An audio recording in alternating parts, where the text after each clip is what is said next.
Lisa Powell stood on the bridge of the USS Swordfish, her eyes fixed on the darkness ahead.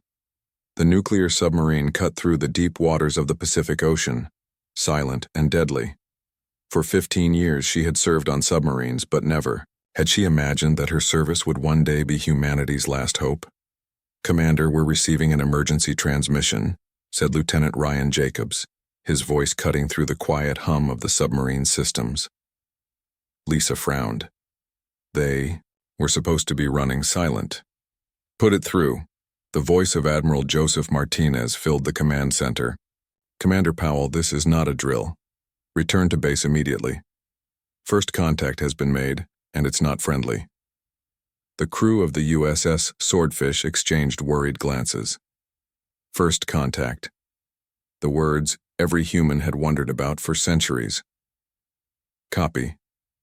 That, Admiral. We're changing course now," Lisa replied, her mind racing. "Can you brief me on the situation?" "Not over comms. Get back to San Diego as fast as you can. Martinez out." 20 hours later, the USS Swordfish docked at the naval base in San Diego. Lisa was surprised to see the base on high alert with armed guards everywhere. A young officer met her at the dock. "Commander Powell, please follow me. Admiral Martinez is waiting." Lisa was led to a secure underground facility she didn't even know existed beneath the regular command center. Inside, screens showed chaos around the world. Massive ships hovered over major cities. Military jets were falling from the sky without firing a shot.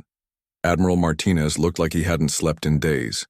Next to him stood Rear Admiral Frank Daniels, a legend in submarine warfare who had retired years ago. "Commander Powell," Martinez said, 72 hours ago, an alien fleet appeared in Earth's orbit. They call themselves the Void Striders. They've disabled our satellites, our air forces, and most of our electronic weapons systems. They've demanded Earth's surrender within 3 days. That deadline expires tomorrow. Lisa stared at the screens, watching as an alien ship effortlessly disabled an entire aircraft carrier group. "What are we up against, sir?" Dr. Eleanor Wright, a woman in civilian clothes, stepped forward. "I'm the lead xenolinguist working to understand their communications. The Void Striders are from a desert planet. They've never encountered large bodies of water before coming here. They want our oceans. They're harvesting our water," Admiral Daniels added, "and they're destroying anyone who tries to stop them." Lisa looked confused. "With respect, sir, why am I here? What can one submarine do against that?" She pointed at a screen showing an alien ship the size of Manhattan. Martinez shared a look with Daniels before responding. "Because our submarines may be the only military assets they can't easily neutralize. Their technology seems to disrupt anything that relies on satellite guidance or radio communications. But our nuclear submarines are designed to operate independently, in stealth, with minimal outside contact. More importantly," Daniels continued, "we've discovered something interesting.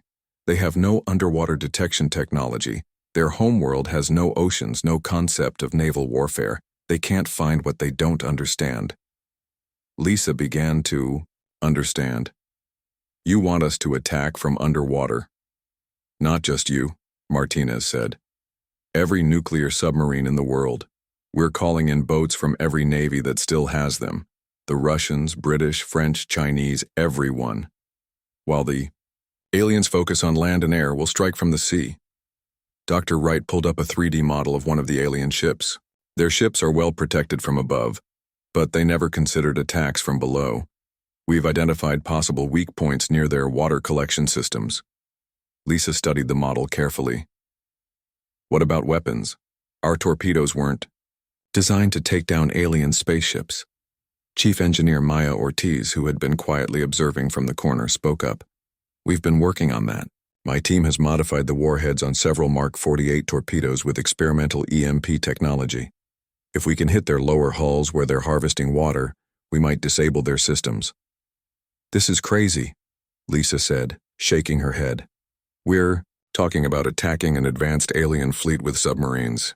Crazy is all we have left," Admiral Martinez replied grimly. "Every conventional military response has failed. Our most advanced fighter jets were swatted from the sky like flies. Our missile defense systems were turned against us. But our submarines, technology, that's basically remained the same for decades. They don't have an answer for that.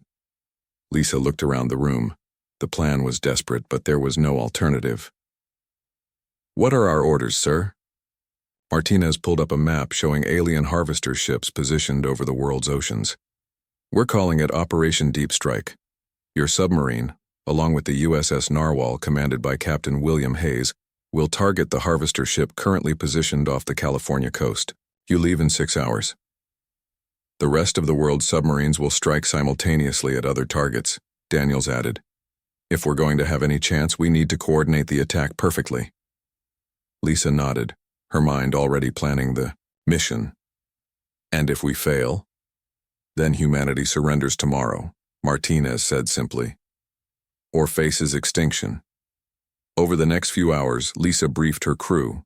Some were scared, others determined. They all understood what was at stake. I won't lie to you, she told them. This mission is unlike anything we've ever trained for. We're going up against technology we can't even comprehend. But we have one advantage. They don't know we're coming. Sonar technician Eric Coleman, known for his almost supernatural hearing abilities, raised his hand. Commander, if their tech can disable our electronics, how will we navigate and fire? We go old school, Lisa replied. Manual calculations, magnetic compasses, and sonar. Just like submariners did decades ago. As the crew prepared the submarine, Lisa stepped aside with Lieutenant Jacobs, her tactical officer. Ryan, I need your best work today. We'll only get one shot at this.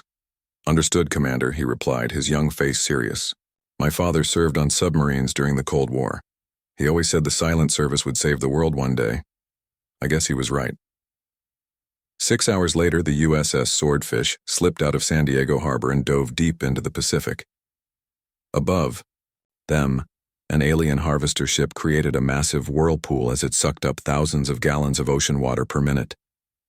Lisa stood in the command center, watching her crew work with quiet efficiency. For the first time in history, humanity's fate depended on technology that many considered outdated. Nuclear submarines, designed during the Cold War to hide in the depths, were now Earth's last line of defense. Take us deeper, Lisa ordered. We'll approach from below, where they won't expect us. The USS Swordfish descended into the darkness, beginning the mission that would either save humanity or witness its surrender. The USS Swordfish sank deeper into the Pacific Ocean.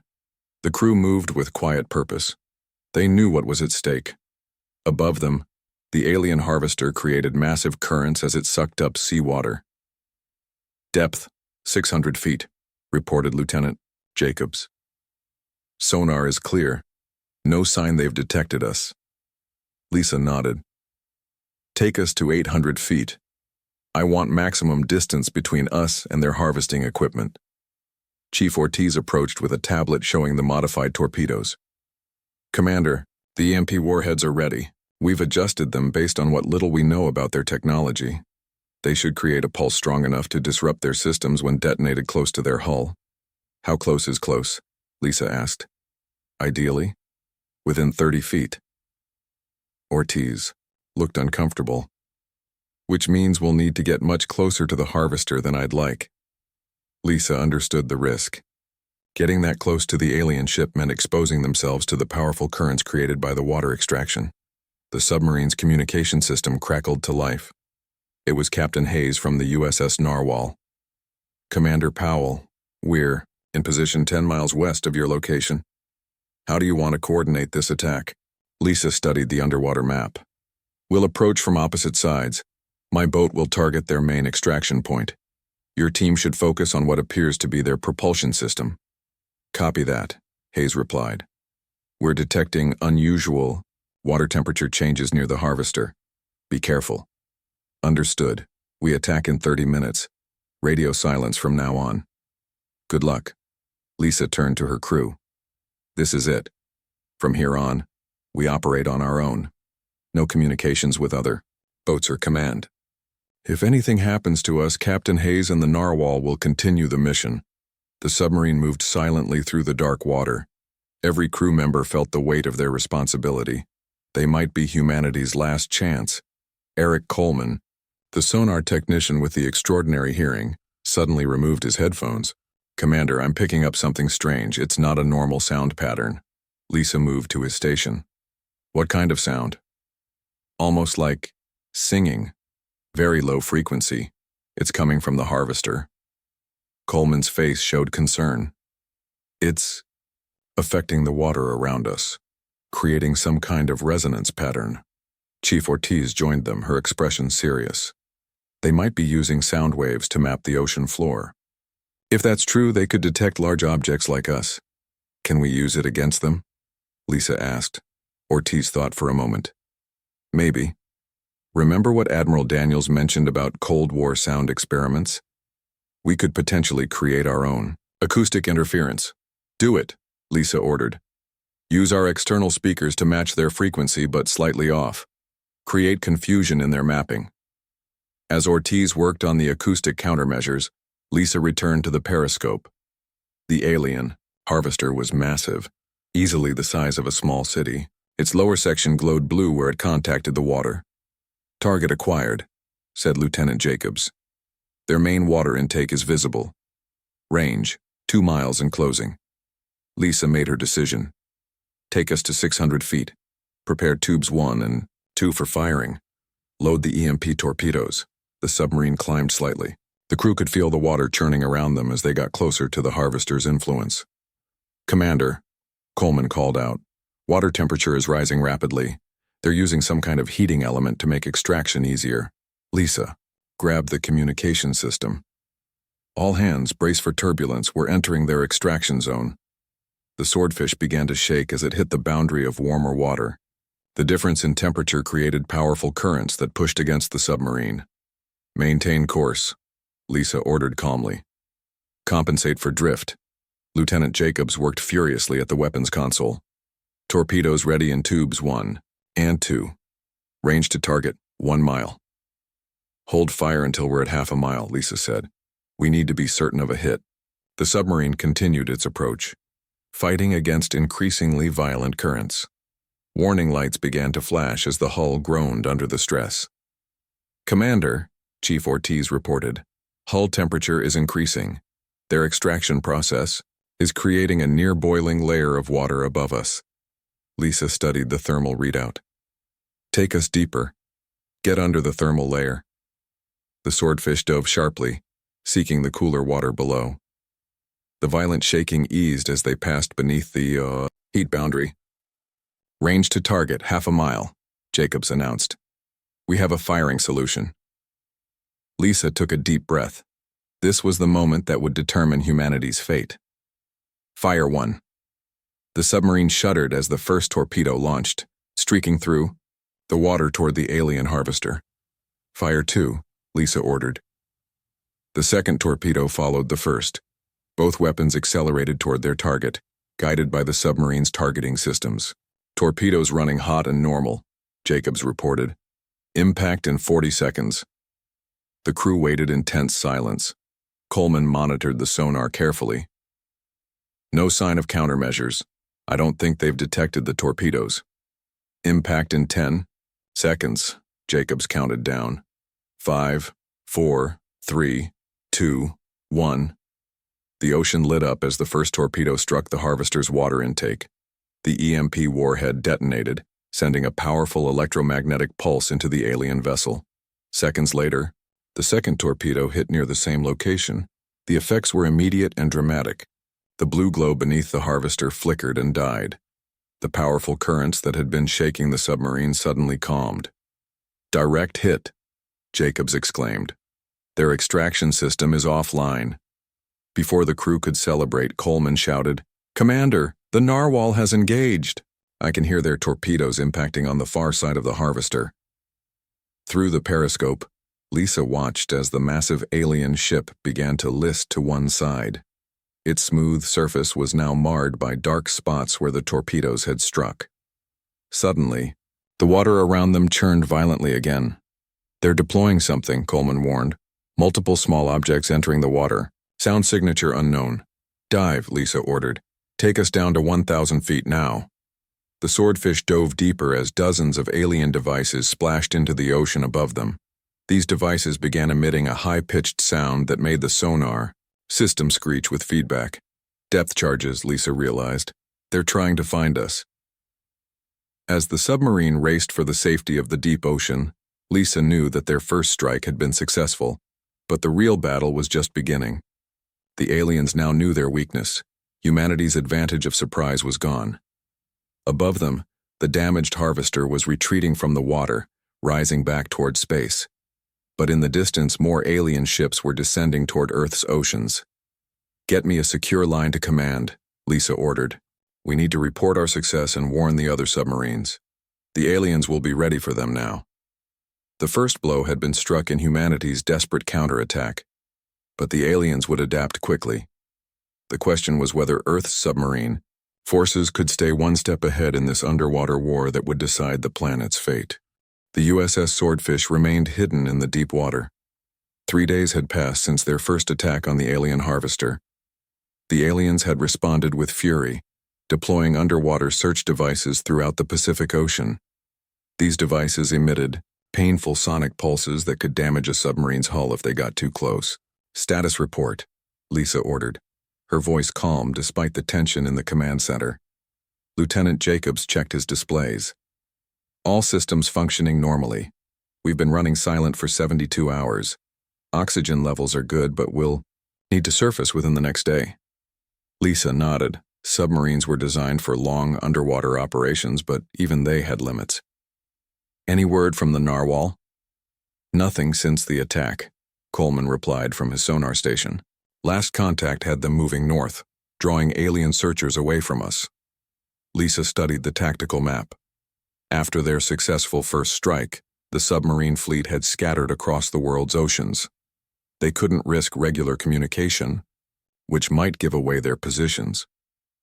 The intercom buzzed. "Commander, this is Dr. Washington in the science section. I have something you need to see." Lisa made her way to the small compartment that had been converted into a temporary lab. Dr. Samuel Washington, a marine biologist who had been aboard for a research mission before the invasion, had been studying the water samples they collected near the alien harvester. "What have you found?" Lisa asked. Dr. Washington pointed to a microscope. "Take a look at these water samples taken near the alien ship." Lisa peered through the lens. The water appeared to be filled with tiny metallic particles. "What am I looking at?" "Nanomachines," Dr. Washington explained. "The aliens are seeding the ocean with billions of microscopic robots. I believe they're designed to help process the water they're harvesting." "Can these nanomachines detect submarines?" Lisa asked, concern growing in her voice. "Possibly, but there's something else." He switched the sample. "Look at what happens when the nanomachines are subjected to extreme pressure." The tiny machines in the new sample were crushed and inactive. They can't function in deep water, Lisa realized. The pressure destroys them. Dr. Washington nodded. "Exactly. The aliens come from a world without oceans. They don't understand the crushing pressures that exist in our deep seas." Lisa's mind raced with the possibilities. "So if we stay below, how deep?" "Based on my tests, anything below 3,000 feet should be safe from these nanomachines." Lisa returned to the command center with new information and a dangerous plan forming. The submarine's crush depth, the maximum depth it could safely operate, was around 1,600 feet. Going to 3,000 feet would put enormous strain on the hull. "Chief Ortiz," she called. "I need to know if this submarine can survive at 3,000 feet. Maya Ortiz looked shocked. "That's nearly twice our rated crush depth, Commander. The hull wasn't designed to handle that kind of pressure. I understand the risk, but we may have no choice." Lisa explained about the nanomachines. Ortiz thought for a moment. "We could try to reinforce the inner hull, reduce speed to minimize strain, shut down non-essential systems to conserve power. It might work, but I can't guarantee for how long." "Do what you can," Lisa ordered. "We need to pass this information to the other submarines." Lieutenant Commander Alan Morris, their communications specialist, approached with a solution. We can use extremely low-frequency sound waves to communicate, the kind used by whales. They travel enormous distances underwater and the aliens might mistake them for natural ocean sounds. Make it happen, Lisa said. Hours later, the USS Swordfish creaked and groaned as it descended past 2,000 feet. The hull made ominous noises as the pressure increased. The crew moved carefully, speaking in hushed tones as if the sound of their voices might break the submarine apart. 2,500 feet, Jacobs reported, his voice tight. Hull integrity holding at 82%. Keep going, Lisa ordered. She knew they were pushing the submarine beyond its limits, but they had no choice. 2,800 feet, 2,900, 3,000 feet. The submarine stabilized at its new depth. The hull continued to make disturbing noises, metal protesting against the immense pressure of the ocean. We've done it, Ortiz said, checking the systems, but we shouldn't stay at this depth for more than a few hours. Lisa nodded. Lieutenant Morris, transmit our findings using the whale song method. All submarines should attempt to reach 3,000 feet to avoid detection by alien nanomachines. Morris sent the message using the specially modified communication system. The deep, haunting sounds it produced reminded everyone of whale calls. While they waited for responses, Lisa met with Vice Admiral Patricia Garcia via the emergency communication system. Garcia was coordinating the global submarine effort from a hidden underwater command center. Your discovery about the nanomachines is invaluable, Commander Powell, Garcia said, her image flickering on the screen. We're organizing a coordinated strike. The aliens have established 12 major harvesting operations across Earth's oceans. We need to hit them all simultaneously. What's the status of the other submarines? Lisa asked. We've lost contact. With 3 boats. The Russians have 4 nuclear submarines in the Atlantic. The British have 2 in the North Sea. China has deployed their entire fleet in the Pacific. If we coordinate properly, we can hit all alien harvesters at once. They'll be expecting us this time, Lisa warned. Garcia nodded grimly. Which is why we need a diversion. While the main submarine force attacks the harvesters, we need 1 boat to strike at their command ship. Lisa studied the tactical display. The alien command ship hovered over the Mariana Trench, the deepest part of the world's oceans. That's suicide. The Mariana Trench is over 36,000 feet deep. No submarine can operate at those depths. Not all of it is that deep, Garcia said. And we don't need to go to the bottom. We just need to use the trench's natural features to hide our approach. Lisa understood what was being asked of her. You want the Swordfish for this mission. Your crew has the most experience with these aliens. You've already proven you can push your submarine beyond its limits. After the communication ended, Lisa gathered her officers. She explained the plan and didn't hide the risks. This mission is strictly volunteer, she concluded. Anyone who wants to transfer to another submarine before we depart will be allowed to do so with no questions asked. The room remained silent. Not a single officer stood to leave. Lieutenant Jacobs finally spoke. We're with you, Commander, all the way. Lisa nodded, moved by their courage. Then we have work to do. The future of our planet depends on what happens in the next 48 hours. As the USS Swordfish prepared for what might be its final mission, a message arrived from the other submarines scattered across the world's oceans. One by one, they reported reaching safe depths, hiding from the alien nanomachines. Humanity's underwater resistance was organizing, preparing to strike, back from the depths that had become their greatest ally. The USS Swordfish moved slowly through the dark waters near the Mariana Trench. Every system was running at minimum power. The crew spoke in whispers, as if the aliens might hear them through the thick hull of the submarine. Sonar shows the alien command ship directly above us, Coleman reported softly. It's massive, at least 3 times larger than the harvester we attacked. Lisa studied the 3D map of the ocean floor. The Mariana Trench dropped away beside them like an underwater cliff. Parts of it were too deep for any human vessel to explore, but they didn't need to go to the very bottom. They just needed to use the strange geography to their advantage. Status of the strike force? She asked. Lieutenant Jacobs checked the special communication system. All submarines are in position around the world. They're waiting for our signal to begin the coordinated attack. The plan was daring but simple. While submarines worldwide attacked the alien harvester ships, the USS Swordfish would strike at the command vessel. If they could disable it, the entire alien fleet might fall into confusion. "What about our new weapons?" Lisa asked. Chief Ortiz had been working with Dr. Washington to develop something that might penetrate the alien ship's defenses. "We've modified 2 torpedoes with a combination of the EMP warheads and a high-pressure water injection system," she explained. "When they detonate, they'll first disable the ship's shields with the EMP, then the secondary explosion will force pressurized seawater into the damaged area." "Why seawater specifically?"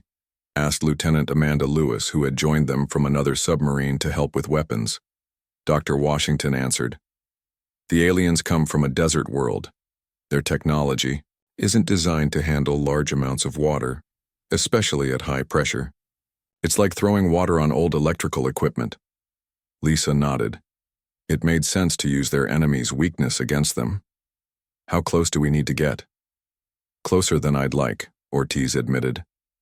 "Maybe half a mile. We need to launch from a position where they won't have time to respond." Lisa studied the underwater terrain again. There was a ridge that extended up from the trench. If they could position the submarine there, they might get close enough without being detected. "Take us along this underwater ridge," she ordered.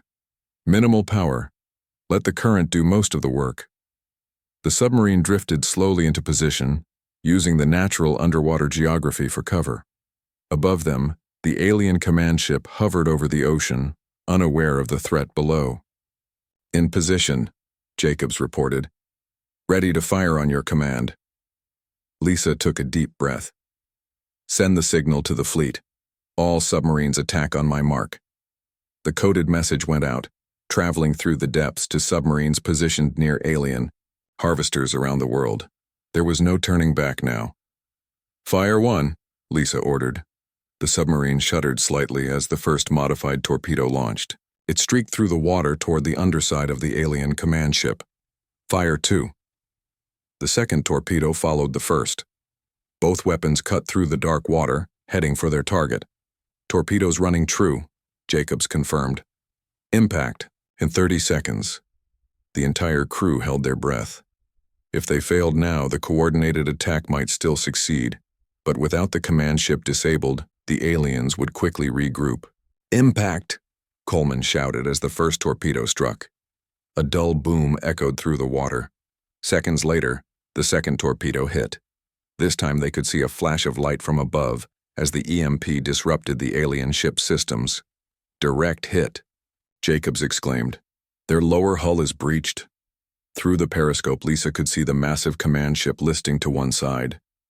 Lights flickered across its surface, but their success came with immediate consequences.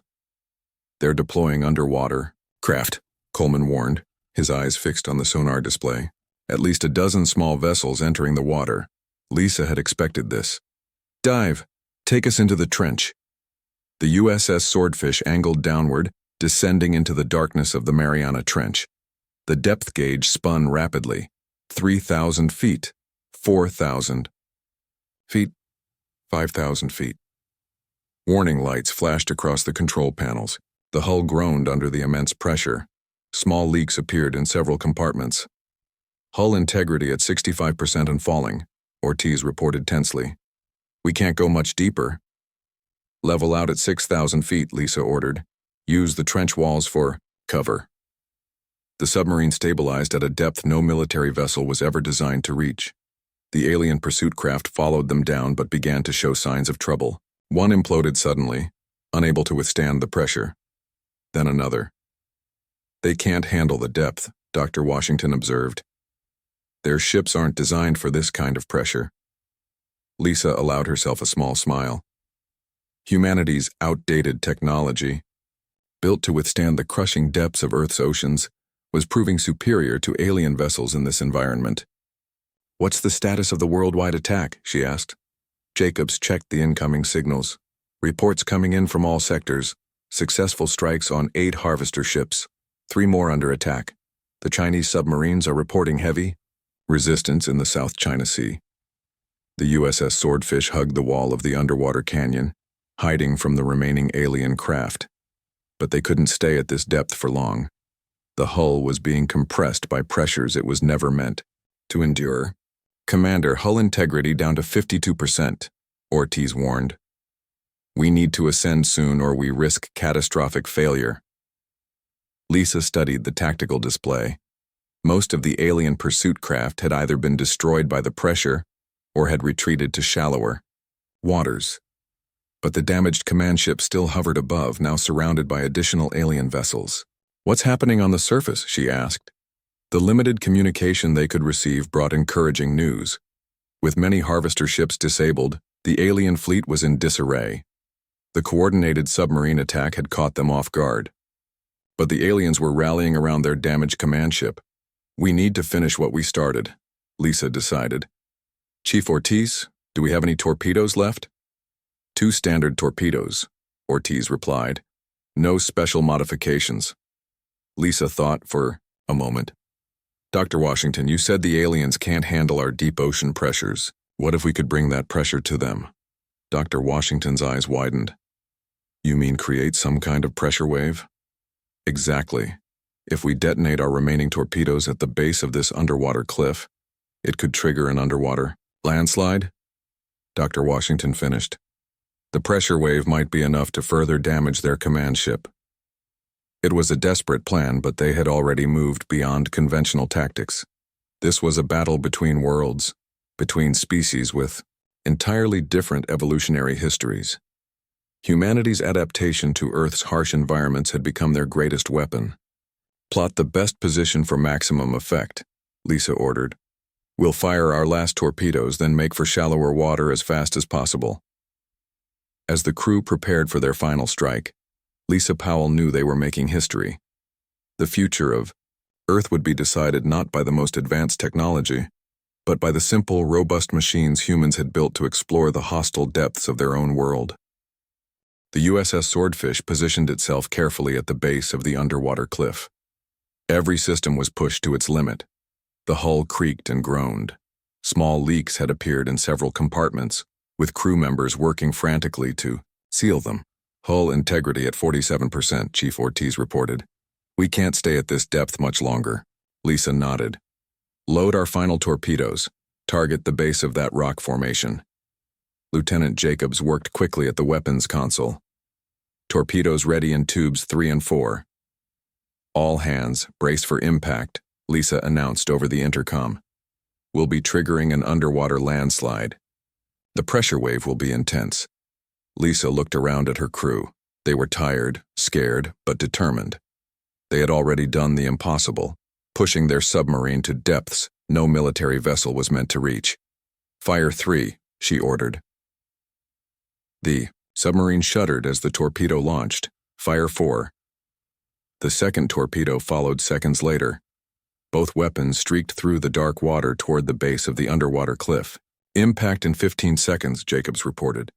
"Recommend immediate ascent to avoid the pressure wave." "Take us up," Lisa commanded. "Full power to the engines." The USS Swordfish angled upward, struggling against its damaged systems to climb away from the danger zone. Below them, the torpedoes struck their target. Even through the thick hull, they heard the double explosion. Then came the rumble as thousands of tons of rock began to slide down the underwater cliff face. "Pressure wave detected," Coleman shouted from the sonar station. "It's massive." "Brace," Lisa yelled as she grabbed onto a railing. The submarine was hit by the powerful surge of water.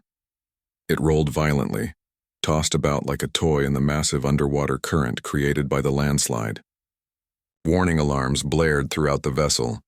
"Hull breach in Section 4, Ortiz called out. "Sealing bulkheads." Water began to spray into the command center from small cracks in the ceiling. The crew worked frantically to stem the leaks while keeping the submarine moving upward. "What's happening to the alien command ship?" Lisa asked when they had stabilized somewhat. Coleman checked his sonar. "The pressure wave is still moving upward. It should reach them in seconds." Above them on the ocean surface, the damaged alien command ship was attempting to coordinate what remained of their harvester fleet. The underwater attacks had thrown them into confusion. Never in their history of conquering worlds had they faced resistance from beneath the water. The pressure wave hit the command ship like a giant fist. Billions of gallons of water driven by the underwater landslide surged upward with tremendous force. The already damaged lower hull of the alien vessel couldn't withstand the impact. Massive sections tore away, allowing seawater to flood into systems that were never designed to handle it. Back in the submarine, they could only guess at what was happening from the confused alien communications they were able to intercept. "They're in trouble," Lieutenant Morris reported from communications. "Their signals are breaking up, lots of distress calls." The USS Swordfish continued its ascent, passing 3,000 feet. The hull was severely damaged, but they were moving away from the crushing depths that had almost claimed them. "Commander," Coleman called out, excitement in his voice. "I'm getting reports from other submarines. The alien fleet is disorganized. Several harvesters are retreating to orbit, with their command ship disabled. They're losing control of the invasion," Lisa finished. Hope began to spread through the command center. What had seemed impossible just days ago now appeared within reach. Humanity's outdated submarines, a technology the aliens had never encountered and hadn't prepared for, had turned the tide. Hull integrity stabilizing at 51%, Ortiz reported. "We're still taking on water in sections 3 and 4, but the pumps are handling it. We can make it back to base if we're careful." Lisa allowed herself a small smile. Set course for San Diego. Standard speed. As the submarine leveled out at a safer depth, reports continued to flow in from around the world. The coordinated submarine attack had succeeded beyond all expectations. 8 alien harvesters had been destroyed outright. Several more were severely damaged, and now the command ship itself was crippled. 24 hours later, the USS Swordfish surfaced near the California coast. The submarine was badly damaged. It would need months in dry dock to be repaired, but it had survived, just like the human race it had helped to save. Lisa stood on the conning tower, watching as other vessels approached to escort them home. In the sky above, she could see the alien ships, now retreating from Earth's orbit. Their attempt to harvest Earth's oceans had been defeated by the very environment they had come to exploit. Admiral Martinez was waiting when they docked.